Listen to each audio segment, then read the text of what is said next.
It's time for Inside the Patch with your Las Vegas Raiders. Here's Gnarley Charley. Well, it's Inside the Patch. It's Gnarley Charley. And one of our insiders, Polo Rodriguez, firefighter Polo Rodriguez, sent me an urgent message today and said, call 911. We need, the Raider Nation's on fire, and we need some help. That's why Polo's here to talk and address the Raider Nation.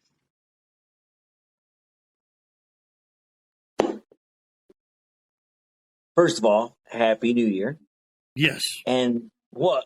On social media, the last week and a half, it's been on fire. Raider Nation is on fire. The emotions are running high. We don't know what to do without Carr. The history of the Raiders, we've always talked about loyalty. Mm-hmm. Once Raider, always a Raider. I've seen guys on social media burning jerseys. I'm like, where are we getting this from? This is not the Raider Nation. Right. You know, that's the hard part about this. You know, we've always said win, lose, or die. Raiders till we die. Right. And then seems like we let somebody in the club that didn't believe in our culture. You know, that first thing I look at when they bench Carr, obviously I'm a huge Carr fan. Right. And I could take it, I understand. If we would have had a coach that was a Carr fan, McDaniels seemed like he's never been a Carr fan from the beginning. He's never even been a Raider fan. I mean, he's right. a New England fan. For us, Raider Nation, last week, the Battle of the Bay, when the San Francisco players or the 49ers are saying, hey, it's not the same, winning or playing if Carr's not there, they understand the importance of the Battle of the Bay. We might not have gotten a Super Bowl, but we have the Battle of the Bay. And fans look forward to that game. And for Carr to be benched right before that game is a shame. And especially when you think about, how us as fans pay so much homage to the players that played on the Raider Nation. And I've seen it all. I've seen it all this week, stats and stuff. I'm like, dude, let's be honest. We just had Dante Adams break Tim Brown's record. Most of those passes, 90% of those passes were thrown by Derek Carr. That's the guy we benched. That's the tough part. That's the tough part to understand on what's going on. Hey, but McDaniels is in there. I'm not a fan. I don't think I'll ever be a fan of his. I look forward to the day that we get rid of him and hopefully bring back the traditions of the Raider Nation. When we have our play homage to our players, once a Raider, always a Raider. Polo, let me ask you. That's where I feel like. Let me ask you this. Was it great? Like, this is the part where we realize we don't have any control. I mean, you and I are fans. We're Raider fans. Right. And we don't have any say in what happens. And yet, I feel, and I think you feel the same way, that Carr has been disrespected by the organization. And I wish I could tell him that. For everything he's done the last 9 years. I know. And I wish him luck. But that's the whole thing. I want him to be successful. Mm-hmm. You hear, Tom Brady's coming. I'm like, are you kidding? There's only one number 12 in the Raider Nation. That's Kenny Stabler. There's no Tom Brady. No. I hear he goes, well, if he comes, we'll win. No. That's not, it's a slap in the face. We're not New England. We're the Raiders. I'd rather, go with Art Shell and have that 2-14 season and be a Raider fan and have the morals and the standards and the loyalty to our team than Brady taking us to a championship that's not going to mean anything to us. I know. Well, and so now here's the thing is Devontae Adams came out and said he's going to still be a Raider. And I'm like, hallelujah. But I'll be honest with you, man. This one hurt too deep. I mean, I'm just like. Yeah, I don't think he works for somebody. I have a boss. And sometimes the boss tells us this is going to be the company line. Because what you heard him say, what you heard Jacob say, what you heard Crosby say, a lot of the players are coming out in defense of Carr and talking about the chaos in the locker room. And sometimes you got to listen. When, Crosby's interview was perfect the other day when he was talking about the 49ers, and he says they have a great coach. They have a great system. It's not what he said, it's what he said. A guy that's happy at home is not looking at the neighbor and saying they have a great house. So that, you got to look in between the lines. And at the end of the day, the decision's made. We have to look forward. How are we going to deal with Carr, without Carr? And, the problem is Carr might not have been the best quarterback, but he was the best we had for the last 9 years. And every time something happened on the team, we stood on Carr to carry us through this. And for us to just back off now and give the keys to the house to a guy we don't respect, that hasn't proven himself, he made the change. At the end of the game, we were still up double digits in the third quarter, and we still lost. So... But Polo, it's not about the word. You and I are different because we went to high school together, same high school. Tom Flores is the high school. We're very loyal about that. And then Derek Carr comes to Fresno, our area where we're at, and so my perspective is like, God, this Fresno guy, he's on the Raiders, he's great. And then Carr, comes out, I only want to be a Raider, and he does things fair and right. I interviewed him about 5 years ago, and I got emotional because I go, I'm embarrassed right now, Derek, but you brought some class to the Raiders. No one can say you're this horrible person, and you're getting your job done. Yeah. You're a leader, and I'm proud to be associated with you. I mean, but as a Raider fan and Raiders for life, this is happening now. And I have to find a way to deal with it, and I'm not happy about it. I'm not happy, but I'm a hypocrite if I don't say Raiders for life, and I am, but it hurts. It feels like when Khalil Mack got traded, it hurt, and we're not privy to all the inside stuff, but does it affects me on a personal daily level. As if someone just died. Yeah, for sure. Now, you know what? It's funny. I'm season ticket holder, obviously, and I made a decision. It's like I said, me and my wife were talking the other day. I'm like, that's it. Until they fire Josh McDaniels, because to me, the message I got from Mark Davis is, hey, this is a business. Right. So then I look at Mark Davis and saying, okay, Mark, this is a business. I understand it. I will also make it a business. Until you get rid of Josh McDaniels, I will continue to sell my season tickets because it's hard to go to a game when you don't. I don't like the coach. Right. Right. And the whole thing is when you talk to the alumni, and that day I probably talked to a dozen guys, and they all brought up one point, and we talked about loyalty. In Canton, Ohio, this last year. They honored Cliff Branch, right? He's the back of the helmet right here. Yep. Cliff Branch. The guy that, when we traveled, Sanger Banger guys, right? When we travel Mexico City, it was Cliff Branch. They got the Sanger Banger guys tickets to the game. He'd be the guy that pulled the strings and get us in there, get us the seats that we were sitting. But those guys said Josh never went up to any of the alumni. Mm-hmm. This is the very first coach that has not brought in the alumni to train with the current team.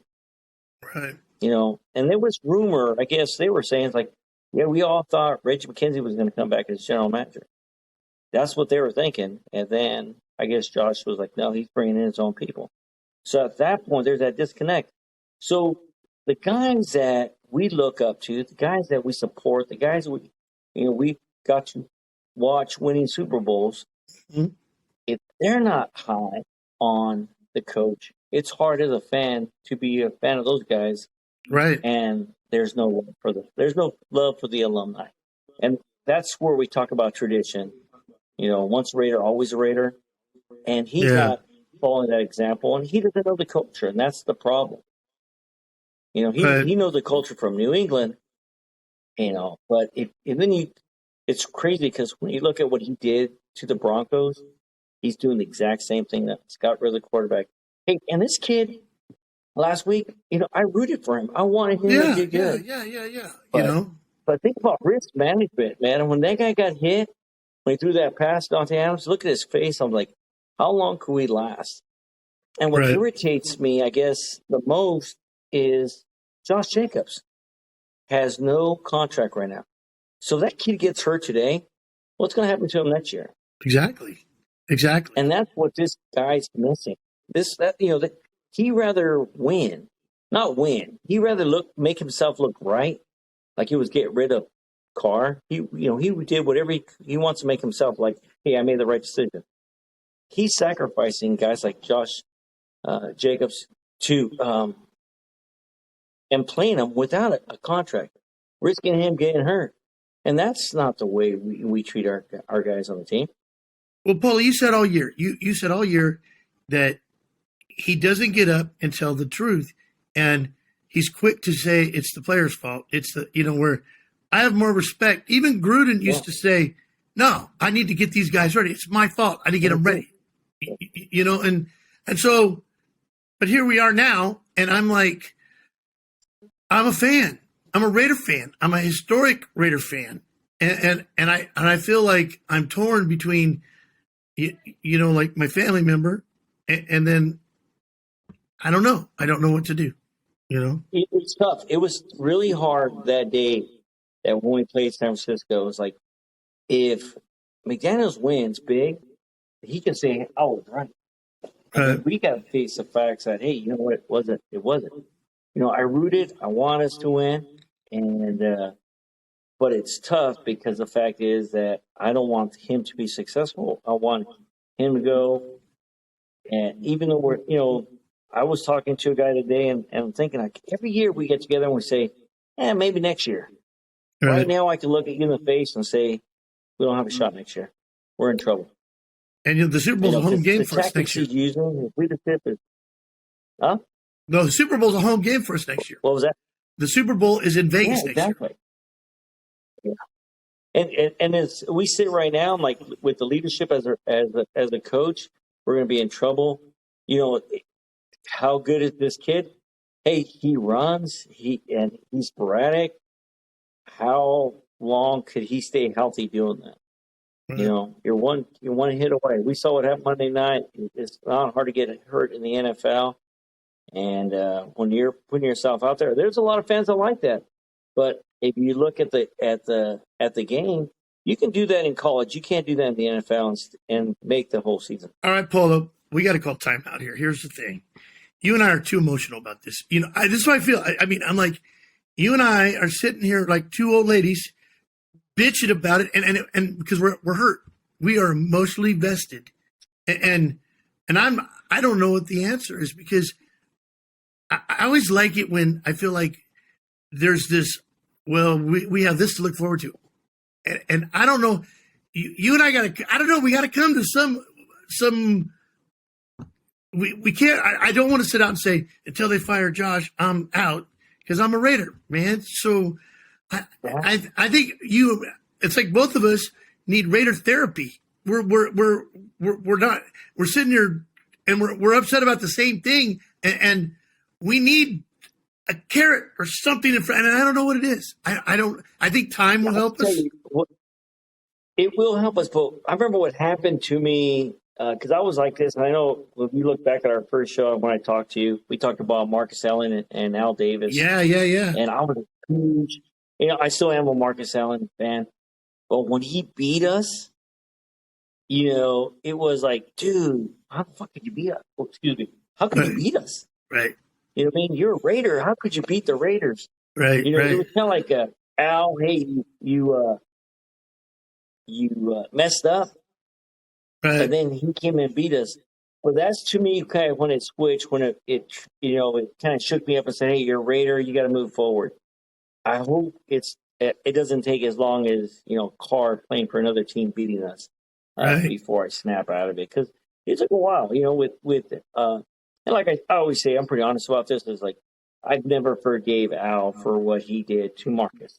Marcus was I always think of what could have happened to us if he never benched him, or, how many more years could we have done it? Every player in the NFL, there's an expiration date, and even the great Tim Brown, he scored his 100th touchdown as a Tampa Bay Buccaneer against the Raiders, and yet he's still a Raider. But it's tough. This is the hard part as a fan. Carr doing that, though.